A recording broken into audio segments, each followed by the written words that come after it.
வணக்கம் தோழர் அபுலகம், எப்படி இருக்கீங்க? வணக்கம், வணக்கம். வாங்க, வாங்க. நலமா இருக்கிறீங்களா? சென்ற ஒரு தொடர்ல நம்ம சந்திச்சு பேசினோம். ரஜப மாசம் வேற வந்துருச்சு. அடுத்து ஏதாவது ஒரு தலைப்புல பேசுறதுக்கு நம்ம முன்னெடுப்போமா? கண்டிப்பா. அதுக்கு முன்னாடி எனக்கு ஒரு முக்கியமான ஒரு வேலை ஒண்ணு இருக்கு. என்னன்னு கேட்டீங்கன்னா, நாளைக்கு நைட்டு நானு தமம் வர போயிட்டு இம்மீடியட்டா திரும்பி வரணும். அதுக்கு சீக்கிரமா போயிட்டு வர்றதுக்கு ஏதாவது ஃப்ளைட் சர்வீஸ் இருக்கா? என்ன நீங்க இப்படி ஒரு கேள்வி கேட்டீங்க? தமாம்க்கு என்ன அமெரிக்காக்கே போகலாம். இது ரஜபு மாசம். அ நம்ப அண்ணலன் பெருமானார் சல்லு அவர்கள் ஒயின் என்கின்ற ஒரே நைட்ல மக்காலேருந்து மஸ்ஜிதுல் அக்ஸா போயிட்டு வந்தார். அந்த காலத்திலேயே. இப்ப நம்ம இந்த காலத்துல போக முடியாதா? போயிடுவோம். இருங்க, ஏதாச்சும் ஒரு கழுதைய ரெடி பண்றேன். அந்த கழுதையில தான் போக முடியும். வேற ஃப்ளைட் டிக்கெட்லாம் அதுக்கு செட் ஆகாதுன்னு நினைக்கிறேன். கழுதையை தான் பார்க்கணும். கழுதையை பார்த்துட்டு அது மூலமா போறதுக்கு பார்ப்போம். நீங்க சொல்றது புராக் ஏர்வேஸ் தான். மாஷா அல்லாஹ், மாஷா அல்லாஹ். கரெக்டா கண்டுபிடிச்சிட்டீங்க. அதே தான். ஆக இது வரைக்கும் பார்வையாளர்கள் தெரிஞ்சிருப்பாங்கன்னு நினைக்கிறேன். ஆமாம் நண்பர்களே, இப்போது நாங்கள் மெகராஜ் பயணம் பற்றி உரையாட இருக்கிறோம். ஒரு நல்ல ஒரு கலந்துரையாடல். அதே நேரத்தில் நம்ம எந்த மதத்தையும் கேலி பண்ணணுங்கிறது நம்மளோட நோக்கம் அல்ல. ஆனால் மதங்களே அப்படித்தான் இருக்குது. அதாவது மதங்கள்லேருந்து சில கருத்து எடுத்து பேசுகிறோம்டாக்கா அது அந்த மதவாதிகளுக்கு கேலியாக தெரிகிறது. ஆனால் நாம் எந்த மதத்தையும் கேலி செய்யவில்லை. கேலி செய்ய வேண்டிய தேவையும் இல்லை. அதில் உள்ளதை நாம் சொல்லுகிறோம். இப்ப மிகராஜ் பயணத்துல கழுதையில போனாருண்டாக்கா, கழுதைக்கு விண்வெளி போனாருன்னு சொன்னாலே உங்களுக்கு நகைச்சுவையா தான் இருக்கும். அதுக்கு நாம பொறுப்பு கிடையாது. ஏன்னா அப்படித்தான் எழுதி வச்சுக்கிறாங்க. அதனால இதை யாரும் கிண்டல் பண்றோம், கேலி பண்றோம், நகைச்சுவை பண்றோம்லாம் அப்படிலாம் எடுத்துக்க வேணாம். யதார்த்தத்தை புரிய வைக்கிறோம் அறிவுபூர்வமாக.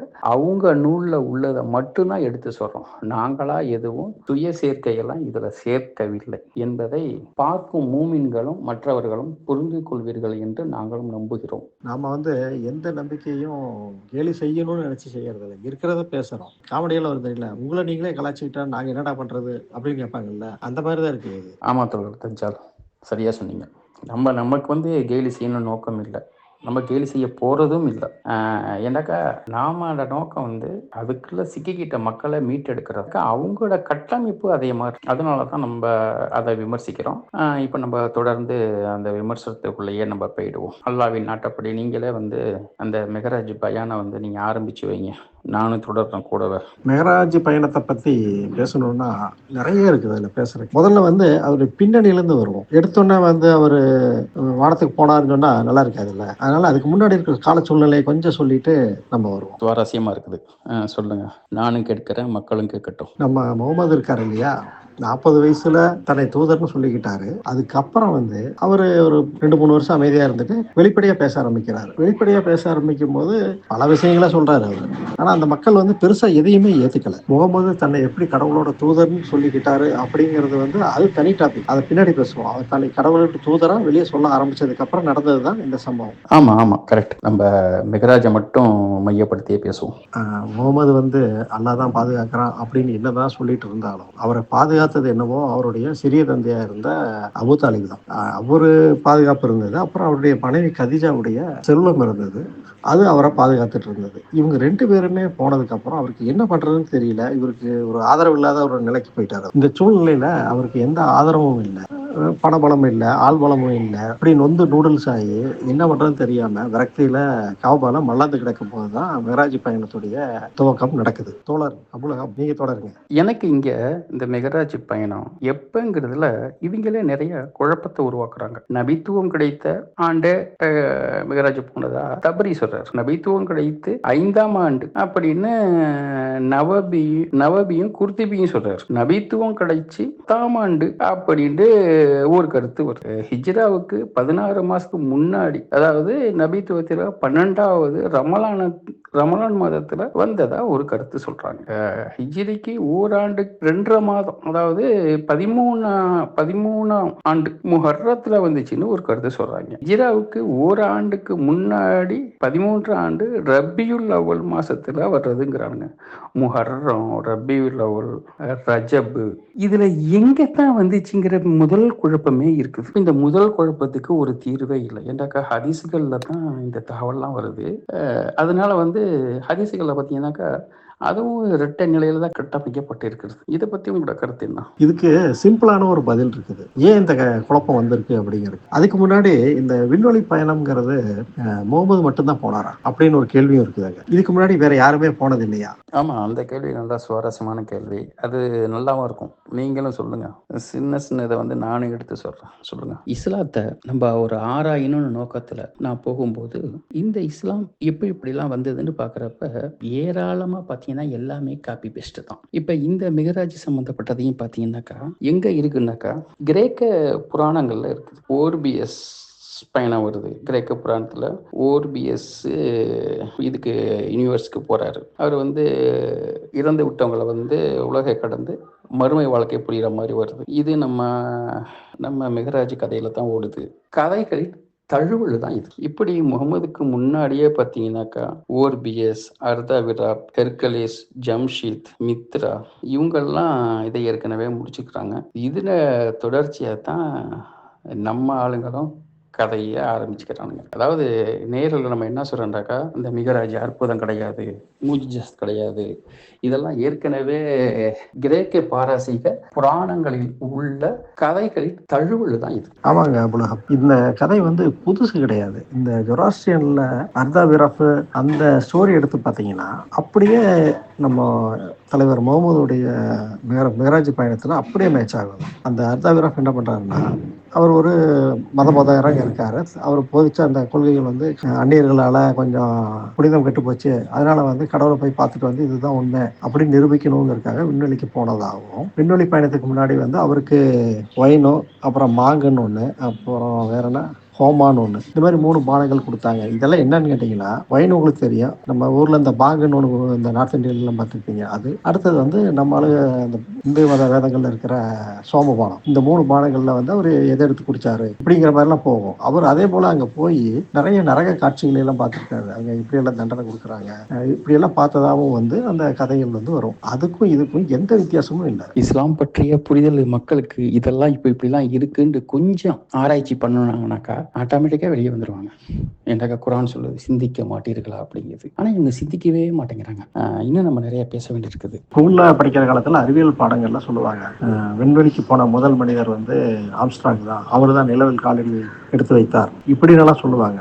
அப்புறம் அது பெரிய விஷயமா அப்போ நினச்சிக்கிட்டு நான். அதுக்கப்புறம் வந்து இஸ்லாம் பற்றி நல்ல புரிதல் வரும்போது நம்ம தலைவர் தான் வந்து முதல் விண்வெளிக்கு போயிருக்காரு, இவனும் எனக்கு கிழக்க இருக்கிறாட்ட ஆம்ஸ்ட்ராங்னு சொல்கிறாங்க நினச்சேன். ஆனால் அதுக்கப்புறம் மற்ற மதங்களை படிக்கும்போது தான் தெரியுது முகமதுக்கு முன்னாடி நிறைய பேர் போயிருக்கிறாங்கன்னு. ஆமாத்துல நீங்க சொல்றது சரி. நானும் அப்படிலாம் ஒரு காலத்துல ஆச்சரியப்பட்டிருக்கிறேன். என்ன பெரிய நிலவுக்கு போயிட்டு வந்துட்டாரு நீல் ஆம்ஸ்ட்ராங். நம்மளால தான் அதுக்கு முன்னாடியே வந்து நிலவை பொழந்துட்டாரு 2. இதெல்லாம் ஒரு மேட்ரா? எவ்வளவு பெரிய மிகராட்சிக்கெல்லாம் போய் இந்த கழுதையை கட்டி வச்சுக்கிட்டுலாம் போனதெல்லாம் வந்து எப்பேற்பட்ட ஒரு அற்புதங்கள், மூஜிசாக்கள். இப்போ சொல்லும் போதே புல் அரிக்குது. பாருங்க ஒரு கண்ணுக்குட்டி வருது ஓரமா. நம்ம இஸ்லாமிய காமெடிகளை சொல்லணும்டாக்கா நிறைய சொல்லலாம். ஆனால் இருந்தாலும் இந்த மிகராஜ் விஷயங்களை நம்ம ரொம்பவும் கவனமாக முக்கியமான விஷயங்களை மூமின்கள்ட்ட எடுத்து கொடுத்தே ஆகணும். குறைஞ்சபட்சம் அடுத்த வருஷமாச்சும் இந்த மிகராஜோட கதையை மூளைகள் சொல்கிறப்ப உட்காந்து ரசித்து சிரிக்கிற அளவுக்கு சில மூமின்களை நம்ம உருவாக்கி தீரணும். இப்போ போன மாதம் பார்த்தீங்கன்னா இந்த எலான் மஸ்க் ஒரு ராக்கெட்டை விட்டுட்டு திரும்பவும் பூமியில் இறக்குனது ஒரு பெரிய சாதனையாக பேசிட்டு இருக்கிறாங்க. அந்த ராக்கெட் எவ்வளோ தூரம் போயிருந்தா ஒரு 500 கிலோமீட்டர் இல்லை ஒரு 1000 கிலோமீட்டர் போயிருக்குமா, அவ்வளோதான். ஆனால் நம்மளால அப்படி இல்லை, ஒரு கழுதையை எடுத்துட்டு பறந்தாரு பாருங்க, பிரபஞ்சத்தை தாண்டி எங்கே போனாரே தெரியல, 7 வானத்தை தாண்டி போயிருக்காரு. அதே சமயத்தில் திரும்பி வந்திருக்காரு. இதை விட ஒரு பெரிய அற்புதம் இருக்க முடியும். இதை நினைக்கும் போதெல்லாம் நீங்கள் சொல்கிற மாதிரி புல் அரிக்குது பாருங்க, முடியல எந்திரிச்சு நின்றுட்டு இருக்குது. இது வேற வெட்டி விடணும், ரொம்ப பெருசாக நிற்கிது. இப்போ பார்த்தீங்கன்னா மெகராஜ் வந்து பயணத்தை விட்டு போட்டு நம்ம மற்றதெல்லாம் பேசிட்டு இருக்கிறோம். எவ்வளோ புனிதமான பயணம் அது. அதில் வந்து நடந்த விஷயங்களை பற்றி நம்ம எவ்வளோ பேச வேண்டியிருக்குது. ஆமா தோழர், நீங்க சொன்னது ரொம்ப சரி. எலான் மஸ்க்னா எலான் மஸ்க், இந்த மஸ்க் புஷ்குண்டுக்கிட்டு நம்ம கண்மணி நாயகம் செஞ்ச சாதனைய இது வரைக்கும் இனிமையும் சரி, நம்ம கியாமத்து நாள் வர்ற வரைக்கும் அதை யாருமே செய்ய முடியாது. எனக்கு இங்க ஒரே ஒரு சந்தேகம் வருது. இந்த இவர் கூட்டு போனார்ல அந்த கழுதை, திரும்பி வர்றப்ப இவர் கழுதையில வந்தாரா? அந்த கழுதை என்ன ஆச்சு? எனக்கு அது மட்டும் தெரியல. எல்லாம் இருக்குது, கழுதையில திரும்பி வந்த மாதிரி இல்ல. நானும் தேடி பார்த்தேன், ஒன்றும் கிடைக்கல. அப்ப அங்க கட்டுன கழுதை இன்னும் உயிரோட இருக்குதா, ஈசா நபி மாதிரியா, இல்ல என்ன ஆச்சு? இந்த விவரத்தை கேட்டாக்கா எந்த மௌலவியும் சொல்ல மாட்டானுங்க. உங்களுக்காச்சும் ஏதாச்சும் தெரிஞ்சு எனக்கு சொல்லுங்களேன். தலையே வெடிச்சிடும் போல இருக்கு அந்த செய்தியை கேட்காம. நானும் அந்த சப்ஜெக்டுக்குள்ள வரணும்னு தான் பாக்குறேன். ஆனா பாருங்க அதை விட வேற சப்ஜெக்ட்லாம் அதுக்கு இதுக்கு முன்னாடியே குறுக்கிடுது. புகாரியில 349வது ஹதீஸ் சொல்லுது, நான் மக்காவில் இருந்த போது என்னுடைய வீட்டு கூரை உடைக்கப்பட்டு அதன் வழியா ஜிப்ரீல் குதிக்கிறாரு. இவருடைய நெஞ்ச புழக்கிறாராம். அதை ஜம்ஜம் தண்ணீரால கழுவுறாராம் அந்த இதயத்தை. அப்புறம் அதுக்குள்ள ஈமானையும் ஞானத்தையும் நிரப்பப்பட்ட ஒரு தங்கத்தட்டுல கொண்டு வச்சு அதை நெஞ்சில கொட்டி அதை மூடிட்டார். என்ன இது கபர்ஸ்தான்ல மண்ணள்ளி போட்டு மூடின மாதிரி சொல்றானுங்க. ஹதீஸ்ல சுருக்கமா தான் படிக்கிறேன்னு வச்சுங்களேன். இப்ப இங்க எனக்கு ஒரு டவுட் வருது. இப்ப ஜம்ஜம் தண்ணியை ஊத்தி அப்ப அந்த இதயத்தை ரத்தத்தை எல்லாம் கழுவி எடுக்கிறாங்கன்னாக்கா, நம்ம இந்த ஆடு மாடு கோழி எல்லாம் அந்த அறுத்தம்னாக்கா அதை சுத்தம் பண்ணுவோம்ல, அப்ப அந்த சுத்தம் பண்றதுக்கு இந்த தண்ணி உதவுதுன்னு நினைக்கிறேன். ஜம்ஜம் தண்ணியால கழுவுறாங்க. அப்ப இந்த தண்ணி இன்னைக்கு வரைக்கும் புனிதம்ங்கிறானுங்க. இங்க பார்த்தாக்கா இறைச்சியெல்லாம் கழுவி காய போட்ட மாதிரி கதையா வருது. இதுவும் அந்த மெஹராஜோட செய்யறதா செய்யுது.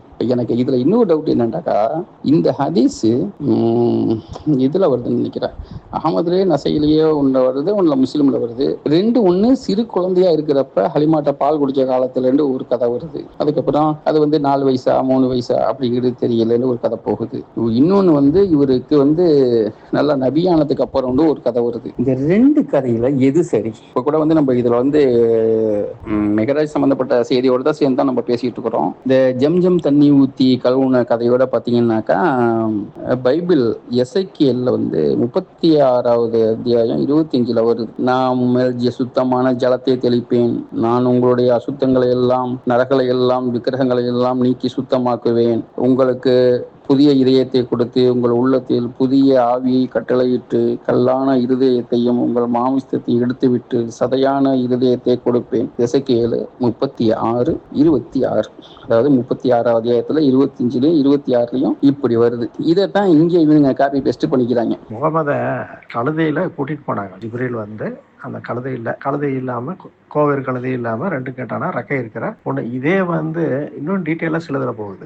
நீங்க சியாக்களுடைய ஹதீஸ்கள் எடுத்தீங்கன்னா அதுக்கு பெண்ணுடைய முகம் இருந்தது, மயிலோட வால் இருந்தது, ரெக்கை இருந்தது, இப்படி எல்லாம் அதுல வருது. இதுல எந்த ஹதீஸ் எடுக்கிறது தெரியல, இது என்ன கற்பனைனே தெரியல, பயங்கரமான கிராபிக்ஸா இருக்குல்ல. அப்புறம் அதுல போனதா வருது. ஆனா திரும்பி வந்தது எப்படின்னு எதுலயுமே இல்ல. கூட்டிட்டு போன ஜிப்ரீல் ஒழுங்கா கொண்டு விட்டாரா, இல்ல அங்க இருந்து 7வது வானத்துல இருந்து போடா அப்படின்னு எட்டி உதச்சாரான்னு தெரியல. அடுத்து நீங்க குறிப்பிடுற முக்கியமான விஷயம் முகமதுக்கு நடத்தப்பட்ட ஓப்பன் ஹார்ட் சர்ஜரி. இது 2 தடவை நிகழ்ந்ததா தான் நானும் படிச்சிருக்கிறேன். முகமது சின்ன பையனா இருக்கும்போது ஜிப்ரீல் இந்த முகமதை படுக்க போட்டு நெஞ்ச பொளந்து ஒரு கருப்பா ஒரு சின்ன துண்டை வெட்டி வீசிட்டு வராம, இது கெட்ட பகுதி, இது தீமையான பகுதி அப்படின்னு எடுத்து வீசிட்டு வராம அப்படின்னு ஒரு ஹதீஸ் உண்டு. இந்த முகமதுக்கு செய்யப்பட்ட அந்த ஆபரேஷனும் அது ஜாயின் பண்ணாங்க இல்லையா, தைக்கிறாங்க இல்லையா, இந்த தைச்ச மார்க் முகமதுடைய தோழர்கள் பார்த்துருக்கிறாங்களாமா. இதுக்கு சாட்சியெல்லாம் இருக்குது. அதனால நீங்க அவ்வளவு ஈஸியா அதை கடந்து போக முடியாது. அடுத்தது என்னன்னு கேட்டீங்கன்னா, சரி நெஞ்ச புடிச்சு எதுக்கு தைக்கணும்? இதுல ஒரு தங்கத்தட்டுல ஈமானையும் நுண்ணறிவையும் கொண்டு வந்தாங்களாமா. சரி, கொண்டு மண்டையில கொட்டி இருந்தாலும் பரவாயில்லையே, கபாலத்தை திறந்து அதை மூளையில கொட்டினு சொன்னா கூட இதை ஒரு லாஜிக் இருக்குன்னு எடுத்துக்கலாம். நெஞ்சில கொட்டி என்ன பண்ண போறாங்க? போதாக்கரைக்கு அந்த ஹார்ட்டை எடுத்து கழுவி இருக்கிறாங்க. இது அதை விட கொடுங்க. அதாவது கழுவுறதுனால அவருடைய பாவப்பட்ட இதயம் சுத்தமாயிரும் அப்படிங்கிறத நம்புறாங்க. இதோட இன்னொரு வெர்ஷன் தான் இப்ப நீங்க குறிப்பிட்ட அந்த எசேக்கியேல்ல வர அந்த புனித நீராட்டு இப்பவும் கிறிஸ்டியர்கள் செய்யறாங்க. பாப்போம், நம்மளுடைய விமர்சனங்களை கேட்கிற மோமின்களுக்கு திறமையோ அறிவோ இருந்தா இந்த கேள்விகளுக்கு பதில் சொல்லட்டும். இல்ல இது எங்களோட ஈமான் நம்பிக்கை சார்ந்த பகுதி, நீங்க இதை கேள்வி கேட்க கூடாது அப்படின்னு ஓடி ஒளிஞ்சிருங்க, அதுவும் சந்தோஷம் தான். நம்ம குரானுக்கு போவோம். குரான் 17:1 என்ன சொல்லுதுன்னு கேட்டீங்கன்னா, தன்னுடைய அடியாரை ஓரிரவில் மஸ்ஜிதுல் ஹராமில் இருந்து மஸ்ஜிதுல் அக்ஸா வரை இரவு பயணம் செய்வித்த ஒருவன் மகா பரிசுத்தமானவன் அப்படிங்கிறது. இப்போ நம்ம மோமின்களுடைய நம்பிக்கைப்படி குரான் தான் மெயின் சோர்ஸ், அதைத்தான் பிரதான ஆதாரமா எடுக்கணும். அது என்ன சொல்லுது? ஹராம் மஸ்ஜிதுல் ஹராம்ல இருந்து மஸ்ஜிதுல் அக்ஸா வரை போனதா சொல்லுது. 7வது வானம் போன மாதிரி எங்க இருக்குது? இப்ப நம்ம குரானுடைய 53வது அத்தியாயம் 7வது வசனத்துக்கு போகும். அந்த வசனத்துல என்ன சொல்லுதுன்னாக்கா, அவர் உயர்ந்த மூல கடைக்கோடியில் இருந்தார் அப்படிங்கிறது. வஹுவ பில் உஃபிக்குல் ஆலா அப்படிங்கிறது அந்த வசனம் சொல்றது. இந்த உஃபுக்ங்கிறது இல்லை, இது ஏதாவது ஒரு மூளையை காட்டுறதா. இங்கே வானம் சமா அப்படிங்கிற சமாவாத்தி சமா அப்படிங்கிற சொல்ல இல்ல, வானம்ங்கிறத இப்ப இது இந்த பூமியில நிகழ்ந்ததுக்காக உள்ளதுதான் இது. அடுத்த வசனம் 8ல பாத்தீங்கன்னாக்கா இன்னும் நெருங்கினார் அப்படின்னு வருது. அடுத்து பாத்தீங்கன்னாக்கா அதை விட இன்னும் நெருங்கினார், அதாவது 53:9. அதுக்கப்புறம் அவருக்கு அறிவித்ததெல்லாம் அவருடைய அடியாருக்கு அறிவித்தார். இங்கேயும் குழப்பம்தான். அவருக்கு அறிவித்ததை அவனுக்கு அறிவித்ததை அவன் அவனுடைய அடியாருக்கு அறிவித்தான். இதுதான் நேரடியா சொல்லணும்டாக்கா உள்ளது. அது யாரு? இங்கேயும் முகம்மதுல பேரு சொல்லப்படல. இது பூராவுமே இப்படித்தான் இந்த கதை போயிட்டு இருக்குது.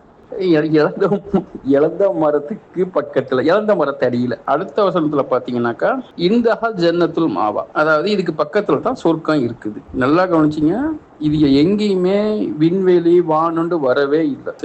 ஜன்னத்துங்கிறதுக்கு சொர்க்கம் தான் இருக்குன்னு இல்லை, பூமிக்கும் ஒரு குரான்ல வெவ்வேறு இடங்கள்ல பூமிக்கும் ஜன்னத்து தோட்டம் அப்படின்னு இருக்கு. அதனால இதுல எங்கேயுமே விண்வெளி சம்பந்தப்பட்டது வரல. ஆனா இந்த மௌலிக கும்பல் என்ன பண்றாங்கன்னாக்கா சம்பந்தமே இல்லாத இந்த குரான் வசனத்தை கொண்டு போய் விண்வெளிக்கு போனாரு, வானத்துல போனாரு, என்னது மூசாவை பார்த்தாரு, ஈசாவை பார்த்தாரு.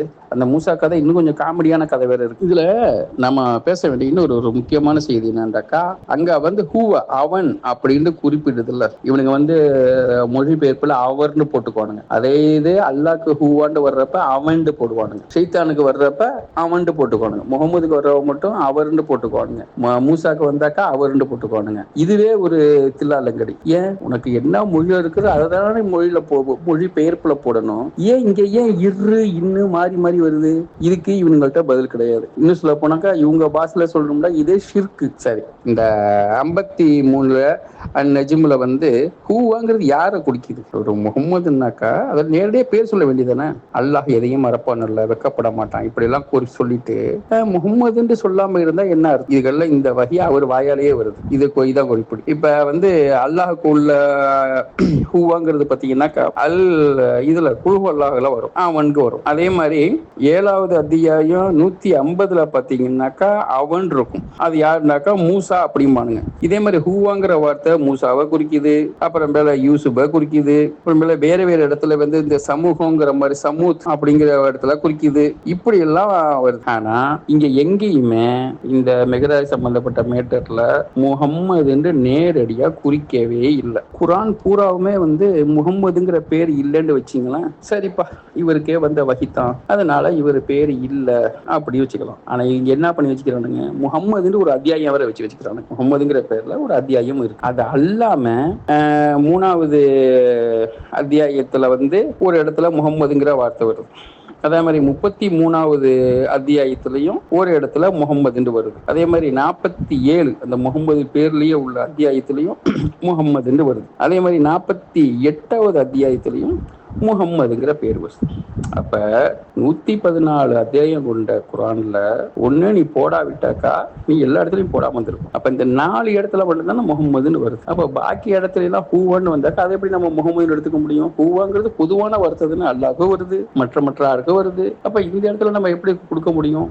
இந்த வசனம் ஆரம்ப காலகட்டத்திலேயே பெரிய சர்ச்சையான வசனம் தான். நம்ம இதுலயே ரொம்ப உள்ள கப்புந்தோம்னாக்கா டைம் போயிடும். நம்ம அடுத்த கட்டத்துக்கு போவோம். இப்போ நமக்கு தேவை என்னன்னு கேட்டீங்கன்னா, குரான் முகமதுடைய மேராஜ் பயணத்தை சப்போர்ட் பண்ணுதா அப்படிங்கிறது தான். இப்போ நீங்க குறிப்பிட்ட 17:1 அப்புறம் 53ல 1ல இருந்து 18 வரை இருக்கிற இந்த வசனங்கள் உண்மையிலே மேராஜை தான் குறிக்குதா? அதாவது மேராஜுங்கிறது எப்படி இருக்கணும், அவர் பிசிக்கலா அவருடைய உடம்போட மெக்கால இருந்து ஜெருசலேம் போய் ஜெருசலேம்ல இருந்து 7வது வானத்துக்கு போயிருக்கணும், அதுக்கு சப்போர்ட் பண்ணுதா? இப்படி கேட்டோம்னா அதுல அப்படி எதுவுமே இல்லை. அவனுடைய அடியாருக்கு அறிவித்தது அவனுக்கு அறிவித்தான்னா யாரு இந்த அவன் எல்லாம்? எவன் எவனுக்கு எவன் சொன்னான்? ஒண்ணுமே புரியல. ஏன் இது பேரை சொல்றது இல்ல? என்ன கஷ்டம் இருக்குது இல்ல?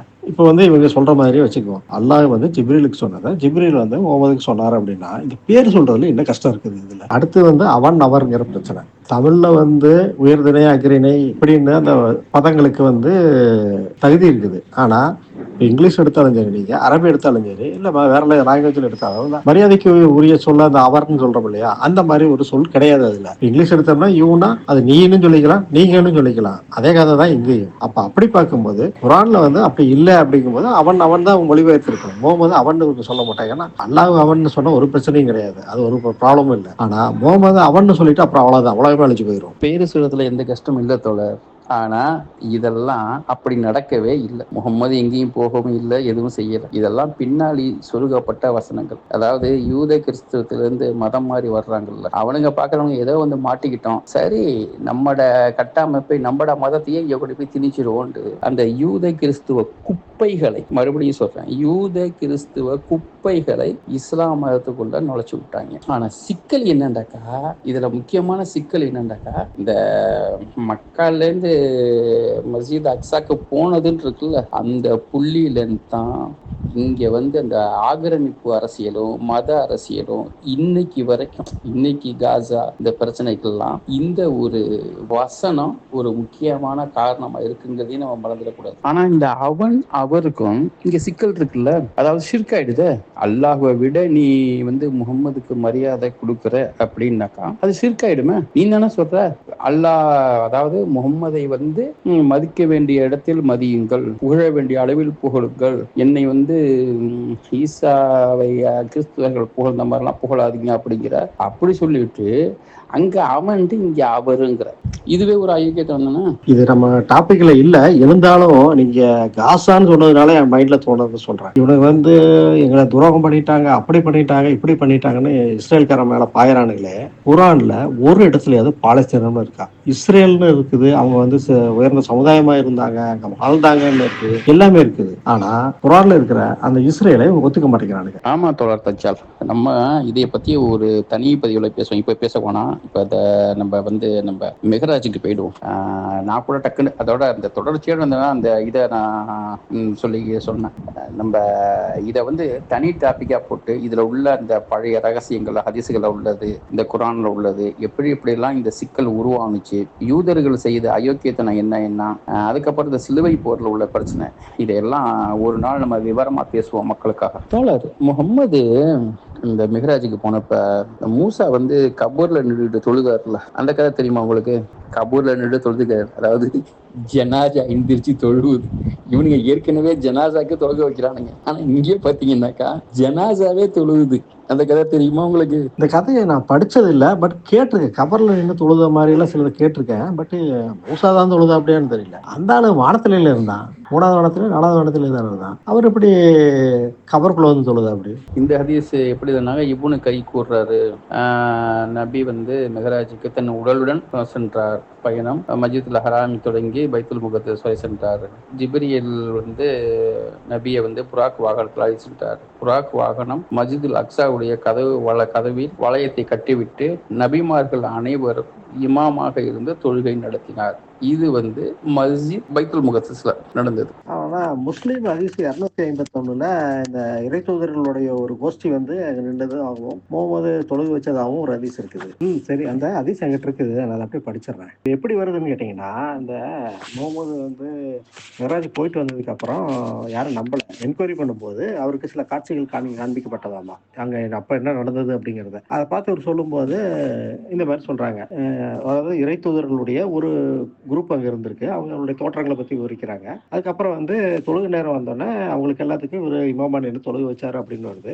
இதுல இருக்கிற பிரச்சனை என்னன்னு கேட்டீங்கன்னா, இவர் போகும்போதே தொழுகு நேரம் வருது, தொழுகு வச்சுட்டு தான் போறாரு, புரியுதுங்களா? ஆனா ஹதீஸுடைய மத்த பகுதி என்ன சொல்லுதுன்னா, இவர் இந்த பயணத்தை முடிச்சுட்டு வரும்போதுதான் தொழுகு ஃபைனல் ஆகி வருது. இதுல எதை எடுத்துக்கிறது? இது எப்படி இருக்குன்னு கேட்டீங்கன்னா, இந்த கிறிஸ்டோபர் நோலன் படம் எல்லாம் பார்த்திருக்கீங்க, அந்த டைம் லூப் எல்லாம் வரும். நம்மளே வந்து நம்மளோட சின்ன வயசுல போய் பாக்குற மாதிரி இது மாதிரி லூப் எல்லாம் வந்து கிறிஸ்டோபர் நோலன் படங்கள்ல வந்து ஃபேமஸ்.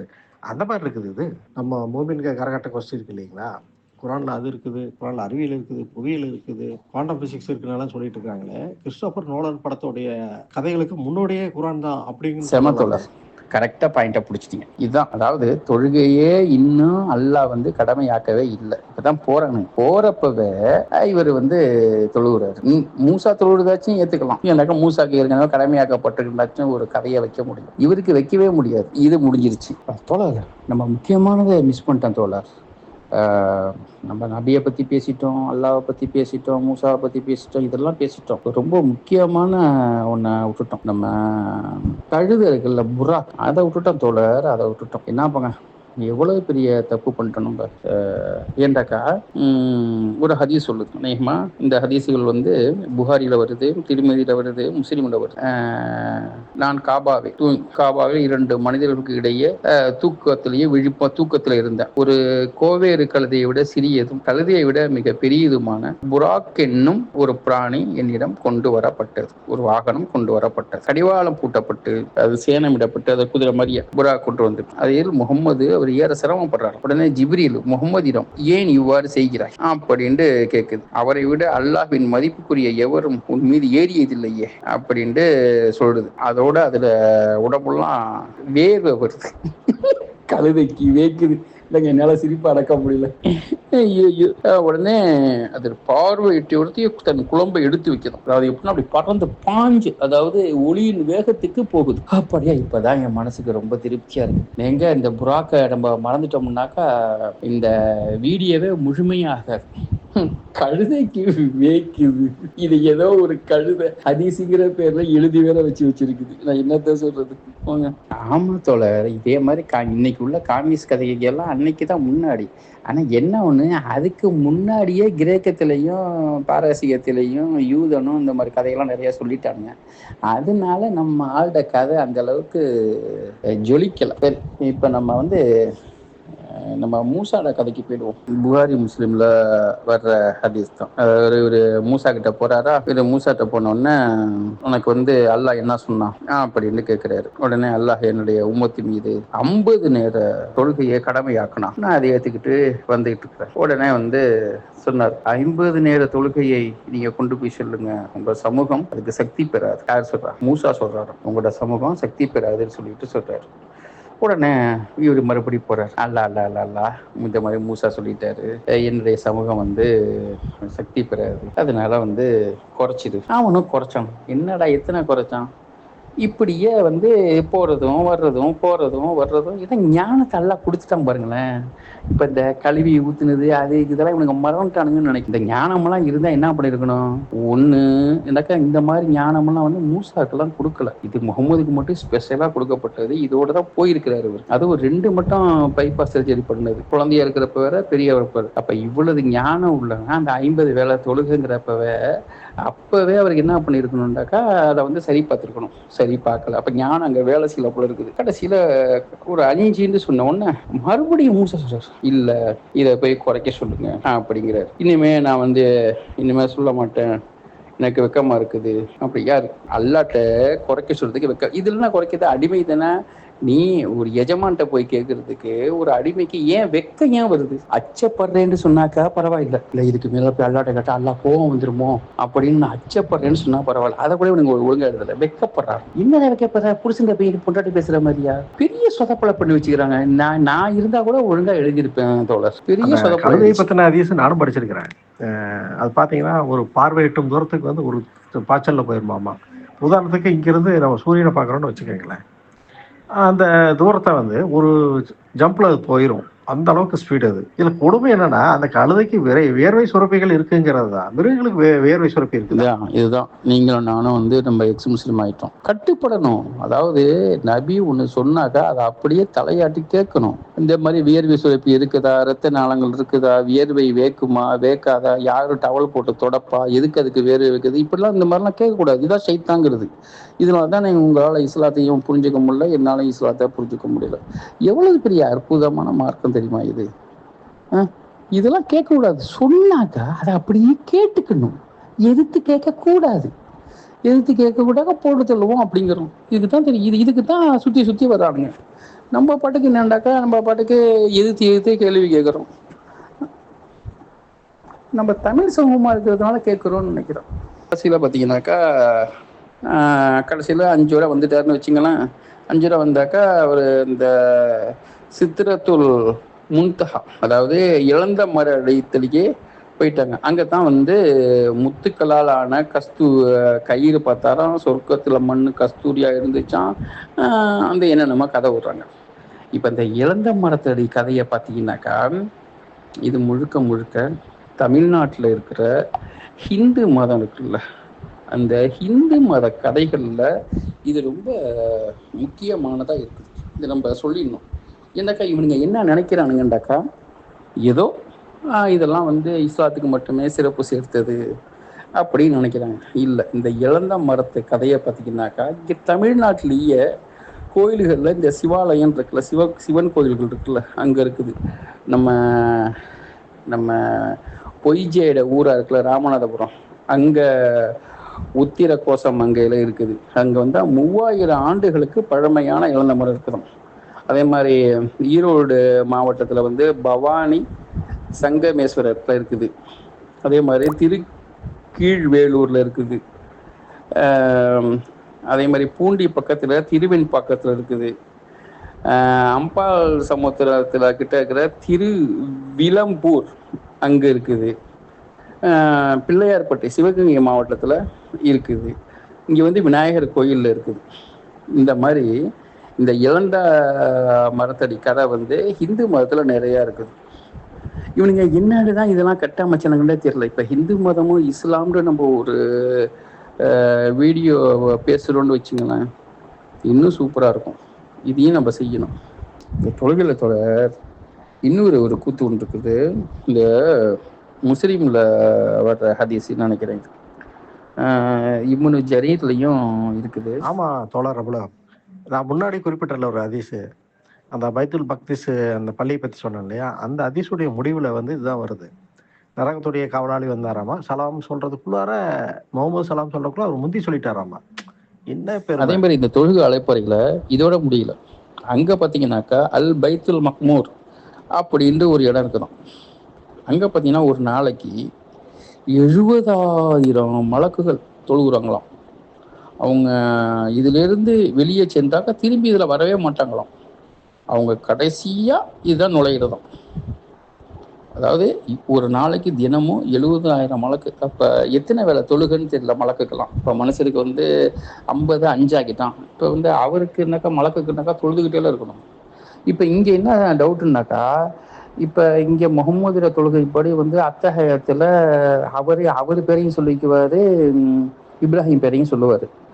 தொழுகையை வச்சு அடுத்து ஒரு கலக்குவோம். இப்போ மலக்குகள்லாம் எப்படி தொழுவாங்க? இருப்பு இருக்குதா? சஜிதா பண்ணுறாங்களா? தக்பீர் சொல்கிறாங்களா? ஒழு செய்வாங்களா? செய்ய மாட்டாங்களா? அதெல்லாம் தெரியல. அண்ணாவுக்கு ஏதாவது மனநோய் இருக்குன்னு தான் நினைக்கிறேன். தன்னை பார்த்தாலும் புகழ்ந்துட்டே இருக்கணும், எப்போ பார்த்தாலும் புகழணும்னா இது ஒரு வகையான மனநோய் தான். இது உண்மையிலேயே ஒரு மனநோய்க்காரன் கட்டமைச்ச மதம் தான் பேசலாம். சரியா சொன்னீங்க துளர், அதுதான் உண்மை. இது ஒரு மனநோயாவே மாறிடுச்சு. இதை குரானே ஒத்துக்குது இல்லை. அப்போ முகம்மதை பார்த்து அவர் நபி ஆகிறதுக்கு முன்னாடி வரைக்கும் அல் அமீனுங்கிற பேர் வாங்கியிருக்கிறாரு அந்த ஊரில். இவர் நபின்னு சொல்லி தத்தக்கா பித்தக்காண்டு கண்டதுக்கான சொல்ல ஆரம்பித்த உடனே அந்த மக்கள் என்ன சொன்னாங்க? பைத்தியக்காரன், அப்படி பொய்யன் அப்படின்ட்டாங்க, சூனியக்காரன் அப்படின்ட்டாங்க. இந்த மூணுமே பார்த்தீங்கன்னாக்கா மனநோயின் தாக்கம். உண்மையிலேயே அந்த 40 வயசுக்கு முன்னாடி உள்ள முகமது இருக்கார்ல, அவர் ஒரு அற்புதமான மனிதர். ஏதோ இந்த ஹதிஜாவை போய் கல்யாணம் பண்ண போய் அதோட சொந்தக்காரங்கெல்லாம் அந்த யூத கிறிஸ்தவத்தில் எழுதுறதுனால அதில் போய் படித்து இந்த யூத பாவிகளும் கிறிஸ்துவ பாவிகளும் இந்த ஆளை வழிகெடுத்து அவர் பாட்டுக்கு வணிகம் பண்ணிட்டு இருந்திருப்பான் மனுஷன். ஒரு சராசரி ஒரு நல்ல மனிதனாக ஒரு நல்ல அரேபியராக இருந்திருப்பார். அந்த ஆளை போட்டு கெடுத்து நபிங்கிற மாதிரி தூக்கி விட்டு இந்த கூட இந்த அபூபக்கர் இருக்கிறான், இவங்க இந்த யூத பயல்களும் இந்த அபூபக்கரும் செஞ்ச வேலையில தான் இன்னைக்கு இவ்வளோ பெரிய சீரழிவை இந்த உலகம் பார்த்துக்கிட்டு இருக்குது. இது இந்த முஸ்லீம்கள் இவ்வளவு நுணுக்கமா அந்த இடத்த உரிமைக்கு வர்றதுக்கான காரணம் என்ன நீங்க தேடி பார்த்தீங்கன்னா அதுல பல விஷயங்கள் உங்களுக்கு கிடைக்கும். முகமதுடைய போதனைகள்ல மிக முக்கியமா இருந்தது யூத வெறுப்பு. அது எந்த அளவுக்கு இருக்குன்னு கேட்டீங்கன்னா, யுக முடிவு நாளில் பாறைக்கு முன்னாடி ஒரு யூதன் ஒளிஞ்சிட்டு இருக்கும்போது பாறை சொல்லுமாம்மா, என் பின்னாடி ஒருத்தன் ஒளிச்சிட்டு இருக்கிறான், அவனை கொல்லுங்க அப்படின்னு சொல்ற அந்த நாள் வராத வர உலக இறுதி நாள் வராது அப்படின்னு ஒரு ஹதீஸ் சொல்லுது. அப்ப இதனுடைய அர்த்தம் என்னன்னா, யூதர்கள் வந்து முற்றிலுமாக அழித்தொழிக்கப்பட வேண்டும் அப்படிங்கிறது தான் இஸ்லாமுடைய போதனைகள்ல நீங்க அப்படியே அத கொண்டு வந்து இன்னைக்கு இருக்கிற சிச்சுவேஷன பொருத்தி பாருங்க. அன்னைக்கு எப்படி இருந்திருக்குங்கிறத கற்பனை பண்ணி பார்க்கலாம். முகமது வந்து யூதர்கள விரட்டணும்னு சொல்லியிருக்காரு. இவங்க வந்துட்டு மஸ்ஜிதுல் அக்ஸா எங்களுடைய சாலமன் ராஜா கட்டுனது, தாவீது ராஜா கட்டுனதுன்னு அங்க உட்கார்ந்துட்டு இருந்தானுங்கன்னா, முஸ்லீமுடைய சாம்ராஜ்யம் எப்படி விரிவடையும்? அப்ப அந்த இடத்துல உரிமை கோரி அங்க பிரச்சனை பண்ணி அவங்கள அடிச்சு விரட்டினா மட்டும் தான் இது நடக்கும் அப்படிங்கிறது தான் ஆமா இதுல தோழர், இருக்கிற சரியா அரசியல். சொன்னீங்க. அதாவது ஒரு இனத்தையே அழிக்கணும் அப்படிங்கிற ஒரு வெறுப்பு குழந்தைங்களுக்கே ஊட்டப்படுது. இங்க நம்ம தமிழ்நாட்டில் அடிச்சுக்கோமே, தமிழ்நாட்டில் உள்ள முஸ்லீம்களுக்கும் யூதனுக்கும் ஏதாச்சும் சம்பந்தம் இருக்குதா? இவனுங்க கருப்பா வெள்ளையான்னு கூட இவங்க பார்த்துருக்க மாட்டானுங்க. ஆனாலும் பாருங்க, இவனுங்களுக்கும் இந்த யூத வெறுப்புங்கிறது அது குழந்தையிலேருந்தே விதைச்சுக்கிட்டே இருக்கிறானுங்க. இப்படி ஒரு உலகத்திலே இப்படி ஒரு வெறுப்பு தீண்டாமைய வேறு யாருமே வச்சதில்லை. ஆனா இப்படி ஒரு வெறுப்புக்கு மூல காரணமா இருக்கிறத யூத நூல்கள் தான். இவனுங்க அங்கேருந்து தான் எடுத்து திருப்பி அங்கேயே போடுறானுங்க. அவனுங்க கூட மாறிட்டானுங்க. அந்த அப்படி உள்ள வெறுப்புள்ள யூதம் கூட நிறைய மாறிட்டான். ஆனா இவனுங்க அதை விட மோசமா போயிட்டே இருக்கிறாங்க. சரிங்க தோழர், நம்ம அந்த பாலஸ்தீனம் யூத பிரச்சனை பத்தி பேசும்போது இந்த விஷயங்களை கொஞ்சம் விரிவா பேசுவோம். சரி தோழர், நம்ம இந்த கதையை நம்ம பேசிக்கிட்டே போனாக்கா அல்லாஹ்வுடைய அற்புதங்களையும் நபி பெருமானவருடைய அற்புதங்களையும் நம்ம இன்னைக்கு பூரா பேசிக்கிட்டே இருப்போம். நம்மளுக்கு அதில் அவ்வளோ பெரிய மகிழ்ச்சி. ஆனால் என்ன செய்யுது, நம்மளுக்கும் அடுத்த வேலை இருக்குல்ல. இவனுங்களுக்கு தான் வந்து சொர்க்கத்தில் வந்து கூலிங் கிடைக்கும், அது கிடைக்கும், இது கிடைக்குன்னு உட்காந்துக்கிட்டு வெறுவாயை மண்டுக்கிட்டு இருப்பானுங்க. நம்மளுக்கு அடுத்தடுத்த வேலை இருக்குது. அதனால நம்ம இந்த மெகராஜ் இரவை நம்ம முடிச்சுக்கிட்டு நம்ம அடுத்த பதிவுக்கு செல்வோம். ஆனால் அதுக்கு முன்னாடி ஒன்று தெளிவுபடுத்திடுவோம். நாம் திரும்பி திரும்பி சொல்கிறது அதுதான். இது எங்களுடைய மதத்தில் உள்ள செய்திகள், இருக்கிற அபத்தங்களை நாங்கள் வெளியே சொல்கிறோம். இதை வெளியே சொல்கிறதுக்கான எங்களுக்கு முழு உரிமையும் இருக்குது. ஏன்னாக்கா இஸ்லாத்தில் முதல் துவக்கமாக இருக்கிற களிமா இருக்குல்ல, லா இலாஹ இல்லல்லாஹன்னு இருக்குல்ல, இதில் லா இலாஹு அப்படிங்கிறத நாங்கள் முழுமையாக ஏற்றுக்கிட்டு இருக்கிறோம். அதனால தான் எங்கள்ட பெயரில் முஸ்லீம்ங்கிற வார்த்தையை நாங்கள் இன்னும் வச்சிருக்கிறோம். அதனால அங்கே கூப்புன்னு கத்தாம, ஐயோ ஐயோன்னு கதறாம, உளவுத்துறைக்கு ரிப்போர்ட் கொடுக்கறது, அங்கே கொடுக்கறது, இங்கே கொடுக்கறது, இவன் அப்படி அவன் அப்படின்னுலாம் இல்லாமல் கொஞ்சம் கொஞ்சமாக எங்களோட பயானையும் கேட்டு திருந்தி முஸ்லீம்ங்கிற முட்டாள்தனத்திலிருந்து வெளியேறி மனுஷனா பரிணாமம் பெறுங்கன்னு சொல்கிறேன். இப்போதைக்கு நம்ம என்ன பண்ணலான்னு கேட்டிங்கன்னா, இந்த வீடியோவை இதோட நிறைவு செய்வோம். இதுவரை பொறுமையாக கேட்ட எல்லாத்துக்கும் எங்களது அன்பும் நன்றியும் வணக்கமும்.